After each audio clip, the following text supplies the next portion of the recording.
I got a question on LinkedIn, and it began with a little story here. So, I'll read it to you.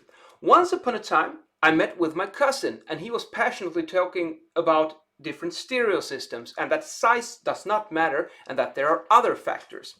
The most fascinating was to hear about his experience in the small bar in Berlin, where he was able to have a normal conversation next to quite a big speaker, while other people several meters away had been receiving high quality, loud sound. How is that possible? Did the sound waves jump through them? Yeah, it's true that size, well, it is important with size when regarding with sound and loudspeakers, but it's not all. Sometimes you can get a really great sound from a small loudspeaker, and I think, without knowing the details of this specific case, I suspect that this has something to do with the position of the loudspeaker in the room, because even a small loudspeaker like this one can produce great bass if you put it on the right place in the room. I mean, there's a little experiment that you could try here actually. I have this little app on my phone which is called Signal Generator. Oh, where did the focus go? Like so. And what it does is that it basically can emit a sound like this, and then you just sweep. This one cannot go much lower than 60 Hertz. If you have a somewhat bigger Bluetooth loudspeaker, you could perhaps go even as low as 40 with some of them. So you could try this and just put it on like perhaps 60, 70. It depends on the room size, but if you have a normal sized room, it's somewhat easier if you do this experiment in a concrete building, because then the effect will probably be quite noticeable. And then you just put this little fella in the corner of the room, in one of the unfurnished corners where there's a bit of space. Put a loudspeaker there, and you send out this sweep, and you can sweep a bit up and down. And on certain frequencies, you will probably notice that the sound level becomes really powerful. And when you find one of those when it's really, really strong, you leave it there, and then you just walk around a little bit in your room, little bit, and notice if you can hear how the level changes with different positions in the room. If you have like a subwoofer speaker, then this effect could be perhaps even more noticeable. If you have like a 5.1 home cinema system or something, you probably have a subwoofer there. So you could do the experiment, same thing there, just connect it to a little signal generator and try to find one of those frequencies where you get this strong bass, and then you just walk around and listen. And I suspect that you might find quite a big difference between different places in the room. And that's not entirely dependent on the distance to the loudspeaker, because I mean, the intuitive thing is to think that the closer you are to the sound source, the more sound you're gonna get. And that is true, of course. But when you're going down into the really low frequencies, that kind of is not true anymore, because then you will have certain points in the room with very strong bass and other points where it's actually almost completely dead silent. I've even done this experiment myself with a sound level analyzer, and I could, within an arm's length, I measured more than 30 dB difference for one specific frequency when I just got one of the... there was like perfect coincidence between the length or the width, or the, yeah, length or width with the room, probably even the height as well. Like when they were integer multiples of each other, and you just pick one wavelength that fits perfectly in all directions, you can get an extreme effect from this. But why is it like this? I'm going to try and demonstrate what's going on here for you. And here's one of my favorite artifacts for illustrating this, because we can't see sound, but we could pretend that this is the sound in a room. And let's see if I can just angle this one down somewhat, perhaps like so. And then you consider that one of my hands is the boundary of the room. It's the other side of the wall in the room. And then you have a loudspeaker that sends out a lot of sound from one side. And this is a membrane that goes back and forth and pushes air. It's in compression and rarefaction, and it goes back and forth when you're emitting a sinusoidal wave. So you're going to end up with something like this when this one is pumping air. And when the loudspeaker pushes here, you see that there goes out a sound wave, and then it bounces in the other wall, on the other side of the room. and it comes back. Now it dies out pretty quickly because this surface is a bit sticky. So, but anyways, I think we might be able to do the experiment anyways. So the thing is, certain frequencies, when these ones align so that when the speaker sends out a sound wave and it bounces on the other side of the room and it comes back, and when it hits this wall again, the speaker has done a complete cycle. So it's compression, rarefaction, and he's ready to send out a new sound wave. And just when he comes back to zero and starts again on a whole new cycle, that's when the reflection hits. So this one is added on top of the previous wave. And then it goes on and on and on and on. It's a resonance phenomena. It's the same thing, when you have a kid on a swing in the playing grounds, and you give the kid a little push every time it comes back to you, and the speed will increase faster and faster. This is the same thing, but with sound. The sound is just bouncing back and forth, and it's perfectly in sync with a loudspeaker. But this can only happen for certain frequencies, and those are the ones that I mentioned earlier in the experiment, where you could sweep and try to find them. You can calculate them as well if you know the dimensions of your room and the speed of sound, which is 343 meters per second. But anyways, let's see if I can find one of the fundamental eigenfrequencies here, which they're called. So if I do like this and we get a reflection, I think it's going to be probably quite low, maybe here somewhere. You can kind of see that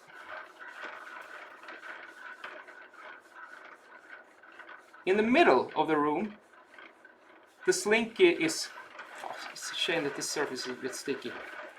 There's like a region here in the middle where the slinky, what's it called? The middle part of the slinky is not moving very much. It's almost at a complete standstill. And you have a standstill at the boundary where it hits the wall. But in between, you got maximum motion. So you got the first one would be, it's so low you can't even see it. So I think we have to start with the second one like this. And then if we increase the frequency, that would be equivalent of doing this. So we go up in frequency, maybe this. Then it's, maybe this one could be the first one, let's say. So let's increase the frequency even more. Then we might end up here. Now you can see it starts to appear like two of them. And we go even further up in frequency. Maybe there. We go up and I move this even faster. Yep.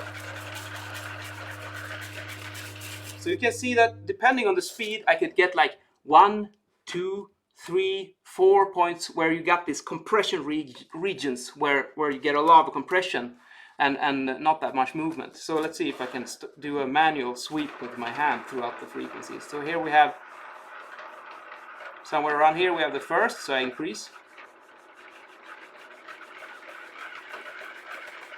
Somewhere around here we got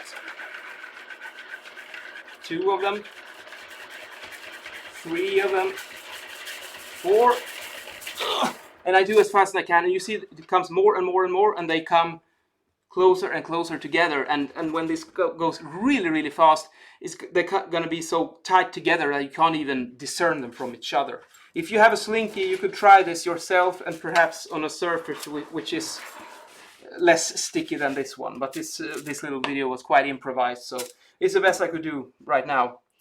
Anyways, now what happens in the room now? Back to the original question here. How is it possible to sit quite close to a big loudspeaker and have a conversation, and it's perceived as a bit quiet, whereas if you're further away, you experience louder sound? Now, what happens here is that I suspect that close to the speaker, you're right in the middle between one of these, let's call them pressure maxima and pressure minima. So where we get these regions where you could see the spring going compressed, that's like a pressure maximum pressure. And our ears, we are talking about sound pressure level. So when the pressure is high, it's going to sound quite loud. And when you have maximum motion, maximum particle velocity, that's in the middle between these compression regions. There, the slinky is moving really fast. So it's a high particle velocity, but a low pressure. And that means that it's going to be quiet in the regions of the slinky where it's moving fast, and where it's a standstill, that's where you're going to get the maximum pressure. Sorry about I don't know what's wrong with my focus. Yeah, now it's some kind of autofocus that doesn't want to cooperate with me. So what I think happened here, in the original question there, the guys that were sitting close to the speaker, they were sitting in a region where you had this maximum velocity but a low pressure. And then when you move further into the room with a larger distance to the speaker, the other people might have been sitting in a sweet spot where there was a pressure maxima, and then it's going to be a really powerful sound. And this effect is clearly noticeable on the low frequencies with the bass, the kick drum and the powerful frequencies.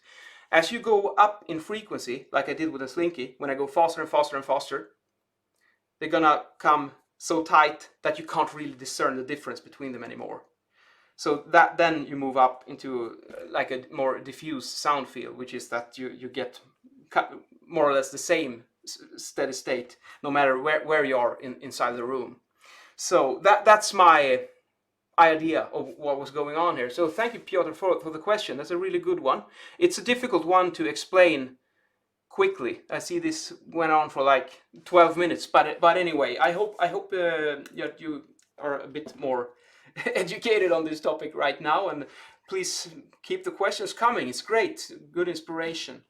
So and if you have like a Bluetooth speaker, like similar to this little Bose thing with a battery, or if you have some of the larger models, you could do this experiment. Try to put it in a corner and sweep and see if you can find one of those where it's like the whole roof or the whole room is like shaking, because you get it just right with the dimensions, and you can hear it if you're sitting in like one of these pressure maximums. And when you got it, walk around inside the room, and you can hear it. I usually do this with my students. I put a subwoofer, like a 10-inch subwoofer, in a classroom. I put it on one of the perfect resonance frequencies, and you move about, and then we can have almost dead silent in certain points in the room, and almost like 90 dB sound pressure at other points. So it's a very, very powerful experiment to do. So try it if you have some time over. And in today's video, I'm wearing a bit of a unusual combination with a vest with lapels. So this is a bit more casual than a full jacket. But I wanted to do something different and keep it simple today. So white shirt and this window pane gray with lighter gray. Pocket watch, of course. This old Omega from my grandfather. It's a really cool piece of kit, still working, probably 100 years old. And then blue knit tie, just a pair of blue jeans, blue socks. So I'm going with a white, blue, and then this one. Here you can see also you got the white, you got the dark blue, light blue, the socks, the tie, and then this red.